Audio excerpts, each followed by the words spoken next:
Hay un tema que yo quisiera tomar en esta mañana. El lunes 21 de agosto, el Tribunal Constitucional aprobó la despenalización del aborto en 3 causales. La primera, el riesgo de vida de la madre. La segunda, inviabilidad fetal. Y la tercera, la violación.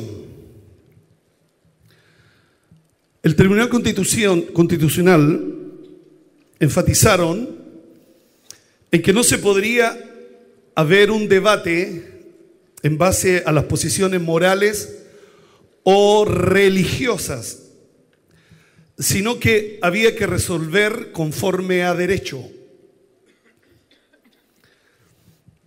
Escribí, lo leí, la Iglesia Católica sostiene que con la aprobación de las 3 causales, Chile da un paso hacia el aborto libre. El mundo tiene 194 países. ¿Cuántos países? 194 países. De los 194 países, solo 6 países no tienen ley de aborto, que son El Salvador, Nicaragua, Malta, el Vaticano, República Dominicana y Chile. O sea, la tendencia es que todos los países tengan ley de aborto. Hay una tendencia de que todos los países tengan leyes de ley de aborto. Por si hay un ejemplo, Colombia. Hay un verdadero avivamiento en Colombia, crecimiento de la iglesia, pero ellos tienen ley también de aborto. Entonces, ¿cómo enfrentamos la iglesia? ¿Cómo debe enfrentar la iglesia? Porque ahora es la ley de aborto, mañana va a ser la ley de matrimonio entre 2 hombres. ¿Cómo debe enfrentar la iglesia? Porque de repente uno piensa, ¿qué está pasando con la sociedad? ¿Qué está pasando con todo lo que uno ve a nuestro alrededor? Pero usted y yo nunca debemos olvidarnos de que Dios es soberano. ¿Qué es lo que Dios es soberano? ¿Y qué significa la palabra soberanía? Que ejerce y posee la autoridad suprema. ¿Cuántos lo creen eso? ¿Verdad? La Biblia dice que los que aman a Dios, todas las cosas, buenas o malas, ayudan para bien. O sea, usted y yo no podemos olvidarnos de cosas que son básicas. Diga conmigo, cosas básicas. Usted jamás podrá olvidarse de que Dios es soberano. Quiero que pongamos por favor Romanos 8:28. Romanos 8:28. Mire lo que dice la Biblia. Y sabemos, usted tiene que saberlo, yo tengo que saberlo. ¿Y qué es lo que sabemos usted y yo? Que los que aman a Dios, ¿cuántos aman a Dios? Todas las cosas. Ahora, ¿qué significa todas las cosas? ¿Hay alguna que queda afuera? Todas las cosas, sean buenas o sean malas, la Biblia dice nos ayudan a bien.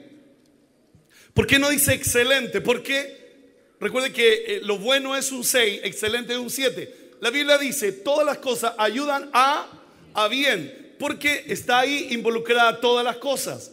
Lo bueno, lo malo, lo que te gusta, lo que no te gusta. Pero si usted y yo amamos al Señor, tenemos una palabra que es segura. ¿Cuántos creen que es segura la palabra de Dios?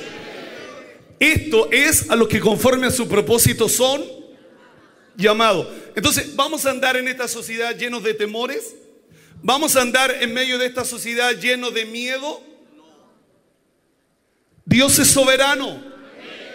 Una de las cosas que a mí más me impactó de la soberanía, porque busqué en la Biblia cuáles fueron los hombres que más hablaron de soberanía. Job.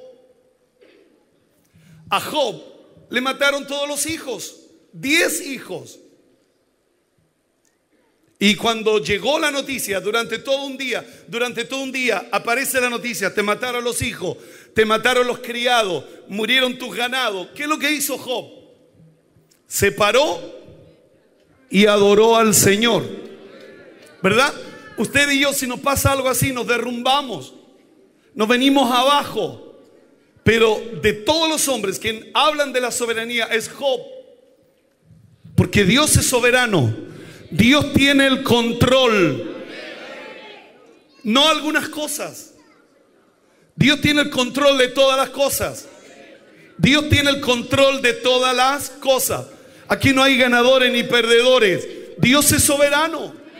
Ahora, usted y yo tenemos que ser sabios, inteligentes, prudentes para poder desarrollarnos en medio de una sociedad complicada.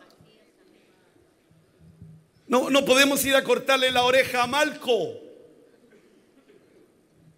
No.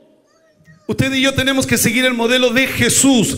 ¿Y cuál es el modelo de Cristo? Él dijo: aprended de mí, dijo él, que soy manso y humilde de cara, de corazón, ¿verdad? Que Dios nos bendiga. Entonces, y sabemos, usted tiene que saber que los que aman a Dios, si usted y yo le amamos, todo nos ayuda para bien. Entonces hay como ganó el gobierno, perdió la derecha. No, usted y yo, la palabra de Dios está por encima de esas cosas triviales. Estamos por encima. Usted y yo creemos a la palabra. Dios es soberano y Dios es soberano. ¿Cuántos lo creen eso? Amén, hermanos.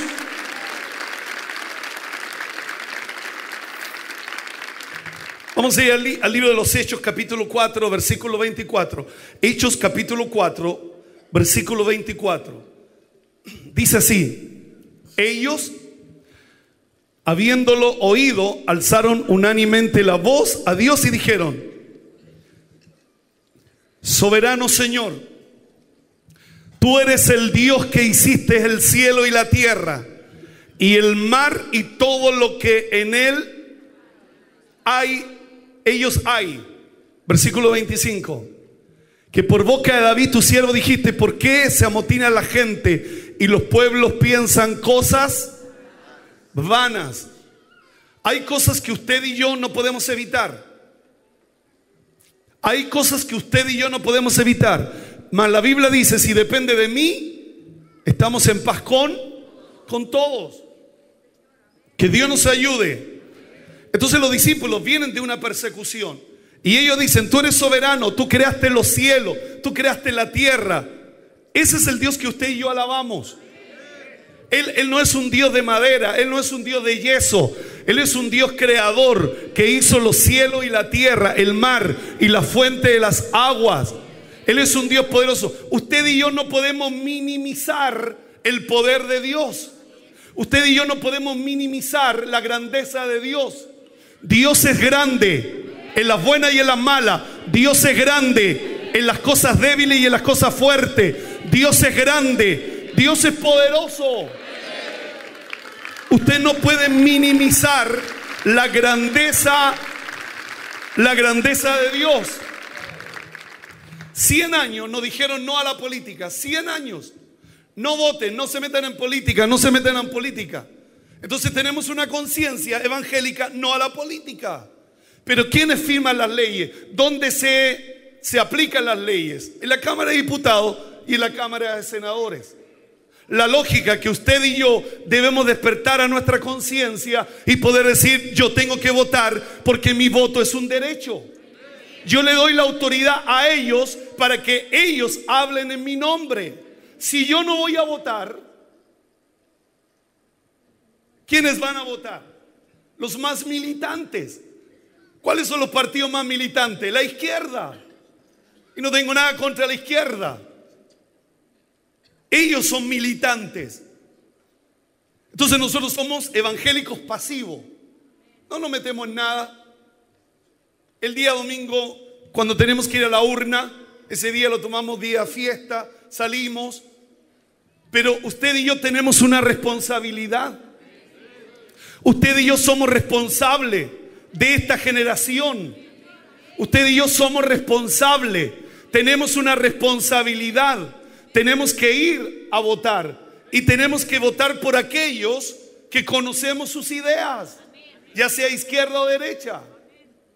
Pero usted y yo tenemos que ir a votar. Usted no puede dejarle a algún sistema que ellos decidan por nosotros. Ahora, claro, todos nos quejamos. Todos. Pero ¿cuántos de los que estamos aquí nos fuimos a votar? ¿Tenemos derecho? No tenemos derechos, porque no fuimos a votar. Si la Constitución chilena te otorga al ciudadano chileno la oportunidad de que elija a sus propias autoridades, usted y yo tenemos que ir a votar. Diga conmigo, tenemos que ir a votar. Amén. Es que la política es sucia, alguien tiene que limpiarla. Tenemos que ir hombres correctos, sabios, prudentes, que puedan entrar en la política. Dios siempre tiene un remanente. ¿Cuántos creen que Dios tiene un remanente?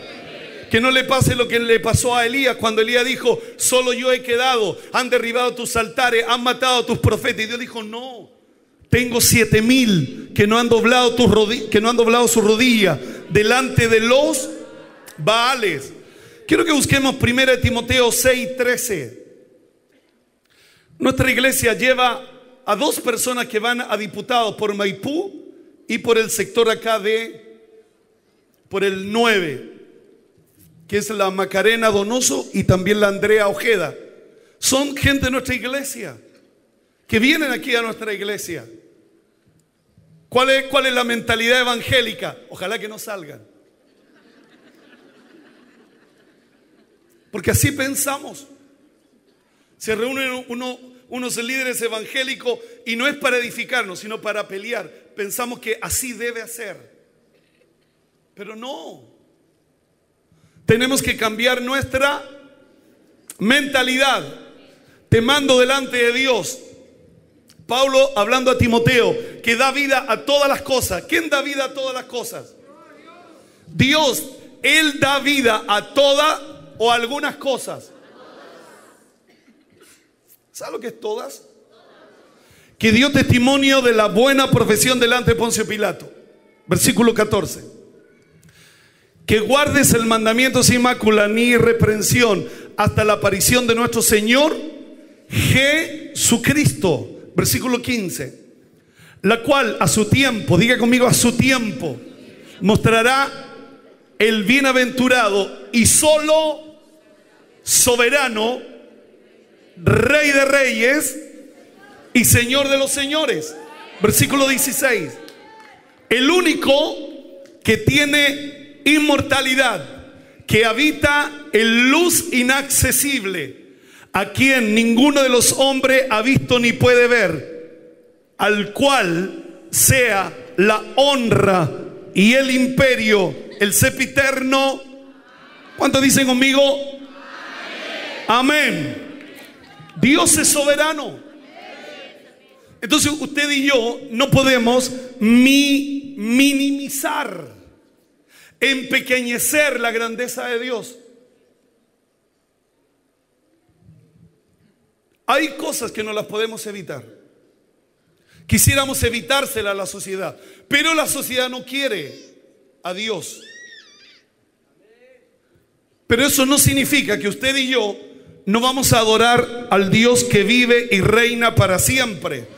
La palabra soberanía, que ejerce o posee la autoridad suprema. Él es magnífico, no superado. Entonces cuando sale una ley contra, pareciera que Dios fue superado. Dios no superado. que gobierna a sí mismo sin estar sometido políticamente a otro, porque Él es soberano. ¿Cuántos lo creen, hermanos? Pueden decir conmigo, Dios es soberano. Quiero que pongamos Apocalipsis capítulo 1, versículo 4. Apocalipsis 1, 4. Mire lo que dice Juan a las 7 iglesias que están en Asia: gracia y paz a vosotros, del que es y que era y el que ha de venir. ¿Cuánto dice conmigo? Él viene. Y de los 7 espíritus que están delante de su trono. Versículo 5. Y de Jesucristo, el testigo fiel, el primogénito de los muertos. Y Él, ¿de dónde es soberano? ¿Arriba en los cielos? ¿O es soberano aquí abajo en la tierra? Soberano de los reyes de la tierra. Dios es soberano de los reyes de la tierra. Recuerde que Dios pone reyes y Dios quita reyes. Al que nos amó y nos lavó de nuestros pecados con su sangre. Me gusta el versículo 6. Y nos hizo. ¿Qué nos hizo? Esclavos. Nos hizo reyes y sacerdotes para Dios su Padre. A Él sea la gloria, el imperio por los siglos de los siglos. Amén. Amén. Que Dios nos bendiga. ¿Te va a hacer rey o te hizo rey? Nos hizo. No es solo un rey, nos hizo reyes y sacerdote. ¿Cuál es el orden? Rey y sacerdote. Entonces tú tienes que primero tener mentalidad de rey, de gobierno, una mentalidad de reino. Y sacerdote. Una cosa no quita la otra. Las dos se potencian. Pero ¿qué ha hecho la iglesia? Nos hemos saltado la palabra rey y nos hemos quedado solamente con sacerdote. La pregunta es ¿por qué? Si la Biblia dice nos hizo reyes y sacerdote, ¿por qué nos saltamos la palabra rey? Porque la palabra rey habla de gobierno, de autoridad, de poder. La palabra sacerdote es mucho más fácil ser sacerdote que rey. Yo puedo echar fuera demonios como sacerdote. Yo puedo predicar el evangelio como sacerdote. Pero rey, un rey es un líder. Entonces tú tienes que ser sacerdote en tu casa y rey en la empresa. Me voy para la casa. Usted tiene que ser rey y sacerdote. En el orden no es primero sacerdote y a consecuencia de que eres sacerdote, eres rey. Sino que Dios te dice primero, tú eres mentalidad de reino.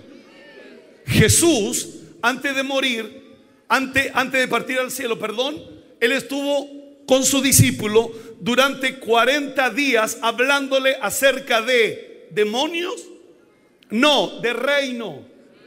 Le habló durante 40 días reino. Lo último que Jesús le habló a sus discípulos fue reino. Durante 40 días. Primera semana, reino. Segunda semana, reino. Tercera semana, reino. Cuarta semana, reino. Quinta semana, reino. Mentalidad de reino.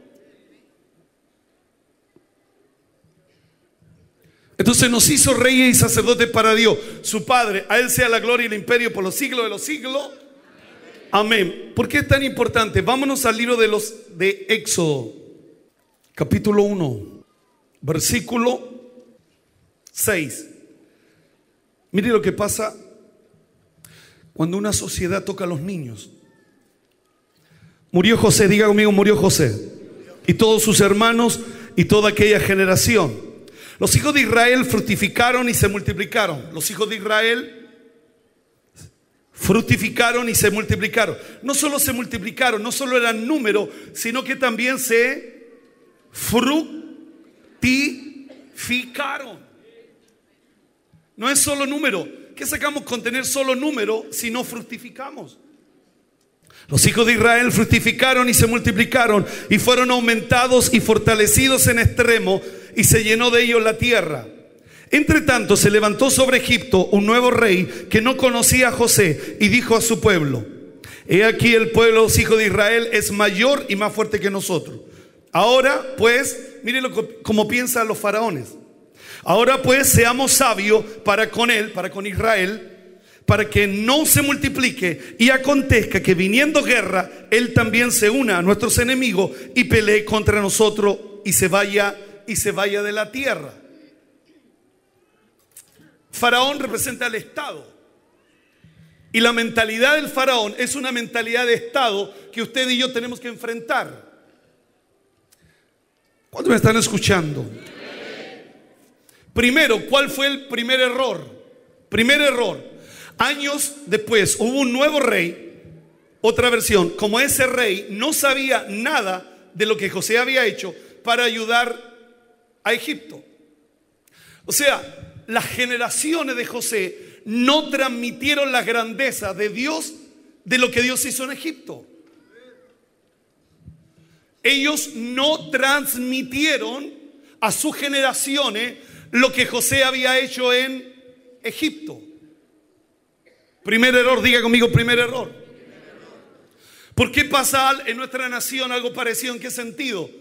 Que 100 años no a la política, no a la política, primera generación, no a la política, segunda generación. Recuerde que una generación dura 40 años, segunda generación no a la política, y vamos en la tercera generación no a la política. No se metan en política.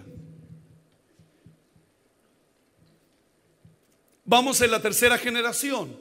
O sea, no tenemos la capacidad para transmitirle a nuestras generaciones la grandeza de Dios y la soberanía de Dios, y que Dios es poderoso, y que Dios quiere que usted y yo no solo seamos espectadores, sino que seamos actores. Es fácil sentarse en la galería. ¿Cómo Colo-Colo le gana a la U? Quería saberlo. Había hartos chunchos hoy. Pero Dios quiere que seamos actores. ¿Qué quiere que seamos? Dios quiere que seamos actores, no espectadores, no sentados en la galería. Y Dios no quiere que prediquemos para la galería. Dios quiere que prediquemos con sabiduría. De repente es bueno predicar a la galería. Cristo viene, ya su nombre. Pero Dios quiere que seamos sabios, que prediquemos con sabiduría, con entendimiento.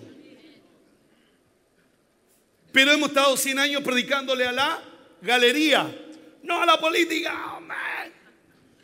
Y después todos mirando los canales de televisión cómo aprueban las leyes. Ahora viene, creo que mañana presenta el gobierno esto de los matrimonios igualitarios. Todos vamos a quedar mirando lo que el Ejecutivo hace, lo que el gobierno hace, lo que el Estado hace, y después va a pasar a la Cámara de Diputados y después a la Cámara del Senado, y todos solo somos espectadores, porque nos enseñaron a ser espectadores, no actores de la sociedad. La iglesia tiene una riqueza. La iglesia tiene una gracia de Dios. Deberíamos tener senadores llenos de la gracia de Dios. La iglesia debería entregarnos los diputados, hombres con sabiduría, hombres con gracia, no carismáticos. No, porque la política puede levantar hombres carismáticos, pero la iglesia puede levantar hombres temerosos de Dios.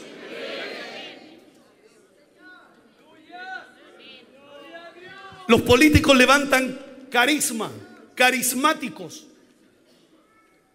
y esos se levantan y se transforman en caudillos. Pero la iglesia puede levantar gente temerosa, gente temerosa de Dios, gente temerosa de Dios.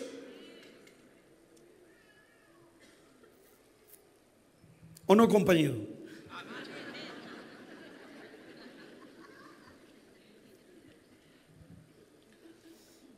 Faraón presenta tres razones de Estado para aniquilar a Israel. Esto no viene de los enemigos, esto viene del Estado, del gobierno. Faraón, mire lo que representa Faraón. Faraón representa casa grande. Faraón refleja y constituye la esencia de Egipto.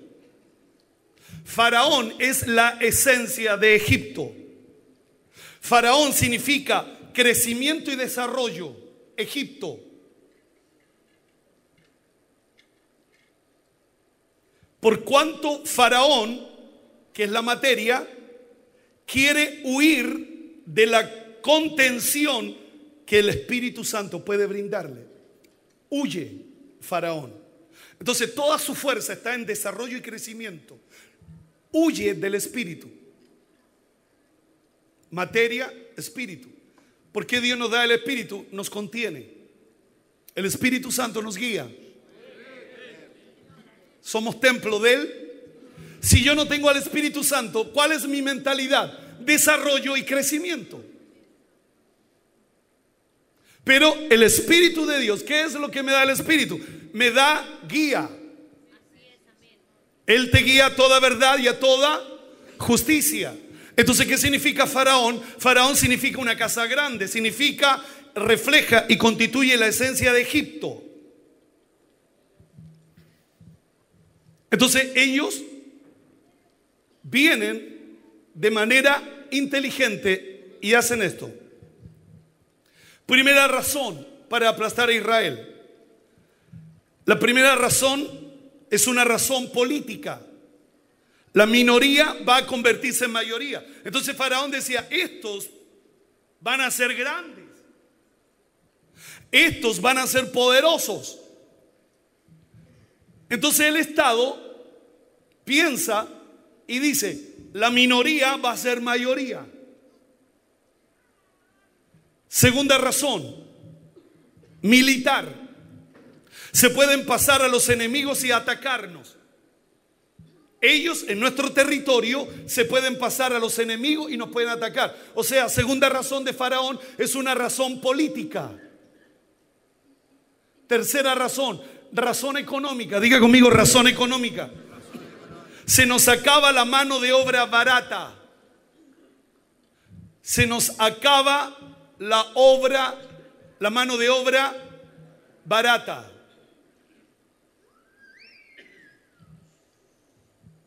¿Qué significa eso?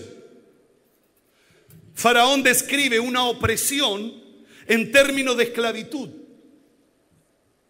de trabajo. La palabra trabajo significa el trabajo sin calificación, el servicio, la servidumbre y la esclavitud. O sea, tienen trabajo, pero es trabajo que no es calificado.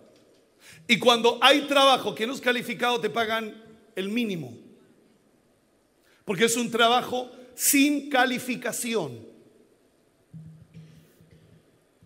Entonces, tres cosas de Estado. La número uno, la razón política. La segunda, militar. Y la tercera es económica. Se nos acaba la mano de obra barata. Entonces, a nuestro país están llegando mucha gente de otros países. ¿Y cómo se les paga? Una mano de obra barata. Y eso no es justo. No podemos aprovecharnos de la necesidad de otros para pagarle lo que es barato. Porque si no, mi mentalidad es la igual que la de Faraón, de Egipto. Que Dios nos ayude. Que Dios nos bendiga. Ahora, todo eso está pensando Faraón. Esto es lo que voy a hacer. Esto es lo que vamos a hacer. Y esto es lo que estamos haciendo.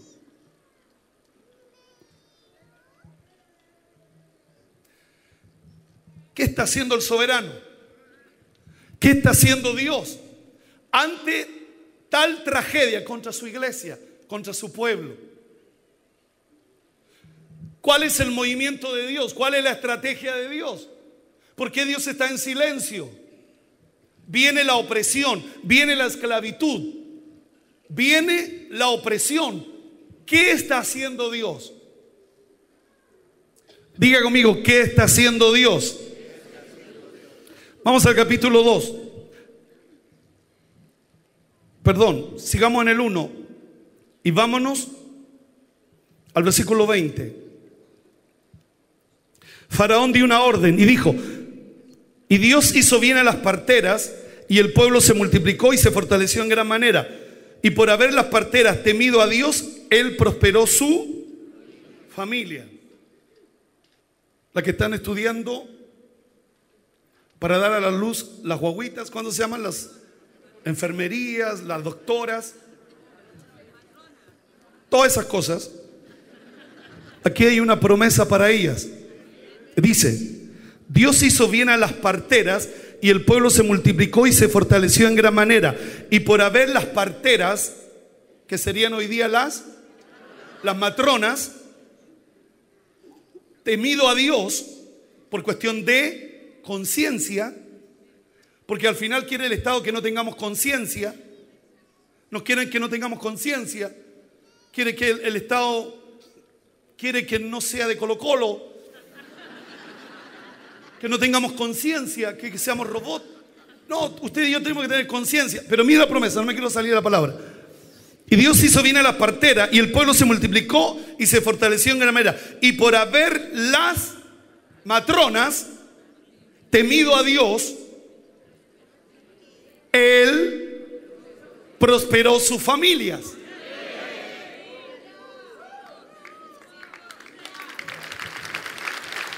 Dios se mete en el asunto, ¿verdad? Dios se mete en el asunto y le dice a las parteras: no se metan ahí, por cuestión de conciencia, y dice que está el temor a Dios. Entonces el temor a Dios permite que las parteras, Dios las bendiga. ¿Y qué Dios bendice? En otras palabras: no te metas con mis hijos, ni yo me meto con los tuyos. Si tú los proteges, yo protejo a los tuyos. Yo bendigo a los tuyos. ¿Qué le pasó al faraón cuando quiso matar a todos los niños de Egipto? ¿Cuál fue el primer primogénito que murió? El hijo del faraón. Porque Dios está diciendo: te metís con mis hijos y yo me meto con los tuyos. Dios es soberano. Dios es soberano. Amén. Ahora, sigamos lo que dice la Biblia. Entonces Faraón mandó a todo su pueblo diciendo: echar al río a todos los hijos que nazcan, y a todas las hijas preservad la vida. Aquí hay una realidad. La orden del faraón es: maten a todos los niños, varones. Capítulo 2, ponga el capítulo 2, versículo 1. Mira lo que está haciendo Dios. Un varón de la familia de Leví fue y tomó por mujer a una hija de Leví, la que concibió y dio a luz un hijo, y viéndole que era hermoso, le tuvo escondido 3 meses. Recuerde que estaban matando a los niños.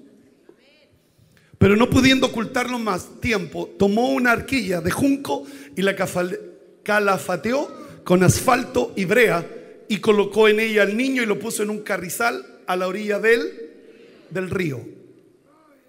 Y una hermana suya se puso a lo lejos para ver lo que acontecería. La hija del faraón descendió a lavarse al río, y paseándose su doncella por la ribera del río, vio ella la arquilla en el carrizal, y envió una criada suya a que la tomase. Cuando la abrió, vio al niño. He aquí que el niño lloraba. Y teniendo compasión de él, ¿quién tuvo compasión de él? La hija del faraón. ¿Y quién dio la orden para matar a los niños? El faraón. ¿Dios es soberano? Dios es soberano. De los niños de los hebreos versículo 7. Entonces su hermana dijo a la hija del faraón: iré a llamarte una nodriza de las hebreas para que te críe a este niño. Esa es María, la que está mirando lo que está aconteciendo. La hija del faraón respondió: ve. Entonces fue la doncella y llamó a la madre del niño. Ahora, ¿cuáles fueron los cómplices para todo esto? El Nilo, Egipto se sustenta con el Nilo. Y el Nilo es cómplice para guardar a Moisés. Cada vez que hay matanza, cada vez que hay una situación con los niños, con los indefensos, Dios empieza a levantar a libertadores. Ahora, la pregunta es: ¿muy tarde? Porque podríamos decir, ¿por qué tan tarde? Porque tiene que crecer, ¿verdad? Tiene que crecer. ¿Por qué tan tarde? Dios tiene el control de todas las cosas. Dios es soberano. A Dios no se le escapa nada. La madre confía en el Nilo más que en los hombres, más que en su familia. Toma a su hijo porque ella dice: Dios es soberano. Los que aman a Dios, todas las cosas me van a ayudar para. Viene y toma al niño y lo tira al río. Curiosamente, más allá estaba la hija del faraón bañándose. Y ella fue conmovida. Porque justo el cabro chico, Dios lo pellizcó y empezó a llorar. ¡Buah! Y empezó a gritar. Entonces aparece María, la hermana de Moisés, y le dice: voy a buscar a una mujer hebrea, que es la mamá del niño. Entonces, diga conmigo: 3 causas. Pero vienen 3 efectos, porque cada causa produce un efecto. ¿Qué produce? Un efecto. 3 causas. Entonces, no solo miremos las causas, 3 causales. ¡Wow! ¡Qué terrible! Veamos los efectos. Diga conmigo: voy a ver los efectos. Vamos a Mateo, ya estoy terminando. Mateo 2:1. Mateo 2:1. Cuando Jesús nació en Belén de Judea, en día del rey Herodes, vinieron del oriente a Jerusalén unos magos, diciendo: ¿dónde está el rey de los judíos que ha nacido? Porque su estrella hemos visto en el oriente y venimos a adorarle. Oyendo esto, el rey Herodes se turbó. ¿Qué le pasó al rey? Se turbó, y todo Jerusalén con él. La importancia del liderazgo. Cuando la cabeza está mal, todo está mal. Versículo 4. Y convocados todos los principales sacerdotes y los escribas del pueblo, le preguntaron dónde había de nacer el Cristo. Ellos le dijeron: en Belén de Judea, porque así está escrito por el profeta. Y tú, Belén, de la tierra de Judá, no eres la más pequeña entre los príncipes de Judá, porque de ti saldrá un guiador que apacentará a mi pueblo diga conmigo: Israel. Versículo 7. Entonces Herodes, llamando en secreto a los magos, indagó de ellos diligentemente el tiempo de la aparición de la estrella. Yo busqué, dice, hay una versión, dice, para que le informaran con exactitud sobre el tiempo en que habían visto la estrella. Otra versión, los convocó a una reunión privada y por medio de ellos se enteró del momento en que había aparecido la estrella. ¿Quién le da la información? Escuchen, ¿quién le da la información a Herodes? Los magos, los que venían a adorar al Señor. Porque ellos piensan que ellos van al palacio y dicen: van a ser aquí. Entonces ellos buscan. Entonces Herodes se turbó, y no solo se turbó Herodes, se turbó todo Jerusalén con él. ¿Me están escuchando? Vámonos al versículo 13. Después que partieron ellos, aquí un ángel del Señor apareció en sueño a José y le dijo: levántate, toma al niño y a su madre y huye a Egipto y permanece allá hasta que yo te diga, porque acontecerá que Herodes buscará al niño para matarlo. ¿Quién ha nacido? El Salvador del mundo, Cristo. Y Herodes quiere matarlo. Pero un ángel de Dios se involucra y le dice a José en sueño: llévate al niño. Le tengo una buena noticia. Dios es soberano. Dios es soberano. Versículo 14. Y él, despertando, tomó de noche al niño y a su madre y se fue ¿dónde? A Egipto. Estuvo allí hasta la muerte de Herodes, el que dio la orden para matar a los niños. ¿Qué le pasó? En su tiempo murió también, ¿verdad? Para que se cumpliese lo que dijo el Señor por medio del profeta, cuando dijo: de Egipto llamé a mi hijo. Versículo 16. Herodes entonces, cuando se vio burlado por los magos, se enojó mucho y mandó matar a todos los niños menores de 2 años que habían en Belén y en todos sus alrededores, conforme el tiempo que había inquirido de los magos. Cada vez que una sociedad toca a los niños, Dios levanta un pueblo, Dios levanta una iglesia, Dios levanta su iglesia para ir en favor de los más débiles. Una labor que debería ser el Estado, una labor que debería ser el gobierno. Dios levanta su iglesia. Dios levanta a un Moisés. Dios levanta a Jesús para Salvador del mundo. Lo que quiero poner en su corazón de que Dios es soberano. De que Dios es soberano. Hay cosas que usted y yo tenemos que hacer. Tenemos que ir a Egipto. El ángel hizo: ve a Egipto. Tenemos que ir a Egipto. Tenemos que ir a votar. Tenemos que sacar nuestras autoridades. Tenemos que apoyar a los que piensan como nosotros. Y no es una cuestión de pensar de manera caprichosa, sino de pensar, como dice la Escritura, la cosa valórica. Hoy estas elecciones va a ser valórica. Usted y yo vamos a decidir la cosa valórica. Esto no es que sale derecha o izquierda, el rico o el pobre, el fuerte o el débil.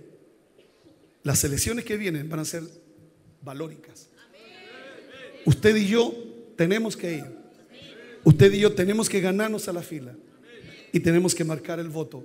Yo jamás le voy a decir vote por Pedro, Juan o Diego, pero sí tenemos que ir a votar.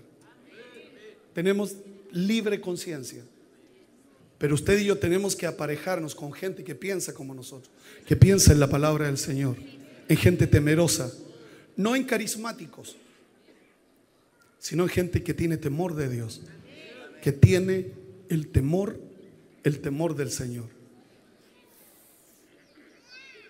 He dicho, compañero.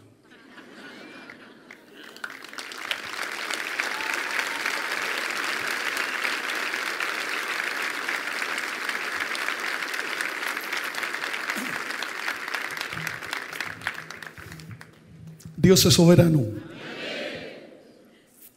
¿Y sabe cuál es la mejor noticia? Seguirá siendo soberano. Él es el Rey de reyes, el Señor de los señores. Él es Dios arriba y es Dios aquí abajo. No es solo arriba y aquí abajo arréglatela solo. No, Él es Dios arriba y es Dios aquí abajo.